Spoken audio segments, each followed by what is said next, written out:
بسم اللہ الرحمن الرحیم۔ سلطنت کی قیمت۔ ایک سبق آموز کہانی۔ کسی ملک پر ایک مغرور بادشاہ حکومت کرتا تھا۔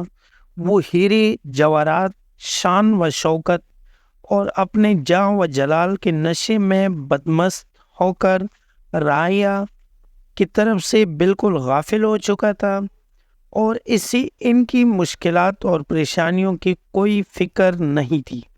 کچھ لوگ اس کے لیے بد دعائیں کرتے تھے تو کچھ اس کے لیے ہدایت اور نیک توفیق کے طلبگار بھی ہوتے۔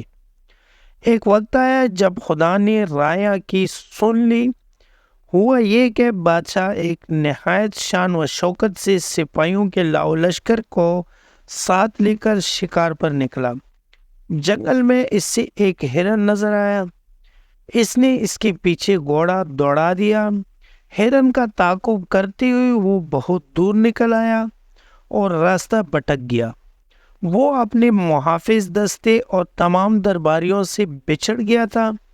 ادھر انہوں نے بادشاہ کو بہت ڈھونڈا، لیکن گھنے جنگل میں مایوسی کے سوا کچھ ہاتھ نہ آیا، اور یوں بھی رعایا کی طرح بادشاہ کے سپاہی اور درباری سبھی اس کی اکڑ اور غرور سے تنگ آ چکی تھی۔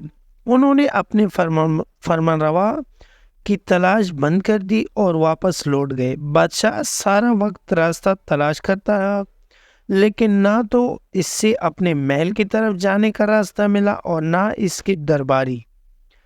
اس دوڑ دھوپ میں اس سے پیاس لگنے لگی، مگر کہیں بھی پانی نہیں ملا۔ میلوں چلنے کے بعد اس سے بہت دور ایک جھوپڑی نظر آئی تو وہ خوشی سے پاگل ہو گیا۔ اس نے سرپٹ گھوڑا دوڑایا اور جھوپڑی تک جا پہنچا۔ وہاں ایک بزرگ بیٹے عبادت میں مشغول تھے اور ایک طرف کونے میں پانی کا گڑھا رکھا تھا۔ بادشاہ نے بڑی بتابی اور خوش زبان کو بمشکل حرکت دیکھ کر بزرگ سے پوچھا، پانی مل جائے گا؟ ایک گلاس؟ ہاں مل جائے گا، مگر ایک شرط پر۔ بزرگ کی پرجلال آواز جھوپڑی میں سنائی دی، مجھے ہر شرط منظور ہے، میں اس سلطنت کا حکمراں ہوں، پانی پلا دو۔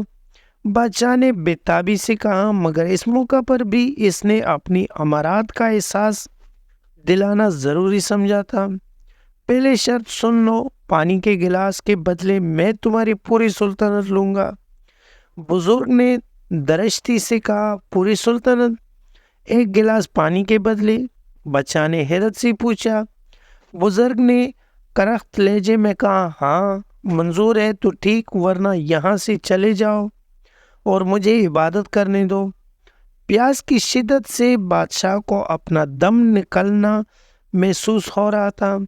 اس نے نڈال ہو کر کہا، مجھے منظور ہے، آپ مجھے پانی دے دیں۔ پانی پی کر بادشاہ کی جان میں جان آئی تو وہ بزرگ سے کہنے لگا، وعدے کے مطابق اب میں بادشاہ نہیں رہا، آپ میری جگہ بادشاہ ہو گئے ہیں۔ آپ میرے ساتھ محل چلیں اور تخت سنبھال کر مجھے وہاں سے رخصت کریں۔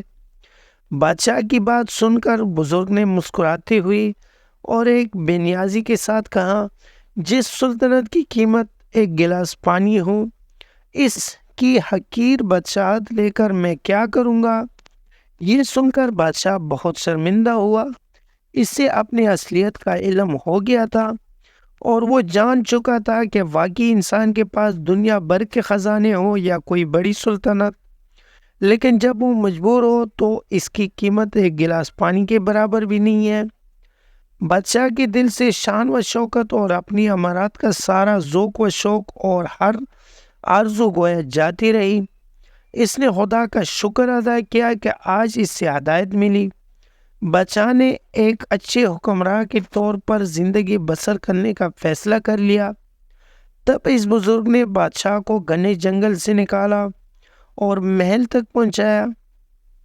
اس موقع پر بادشاہ نے بزرگ سے وعدہ کیا کہ وہ اللہ کے بندوں کے ساتھ بھلائی کرے گا اور اپنی رعایا کی خبر گیری کرتا رہے گا۔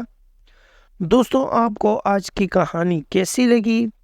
امید ہے کہ ویڈیو پسند آئی ہوگی۔ اگر ویڈیو پسند آئی ہو تو ویڈیو کو لائک کر لے، کمنٹ میں اپنے رائے کا اظہار ضرور کر لینا۔ اور چینل کو سبسکرائب کرنا مت بھولیں۔ ملتے ہیں اگلی ویڈیو میں، تب تک کے لیے اللہ حافظ۔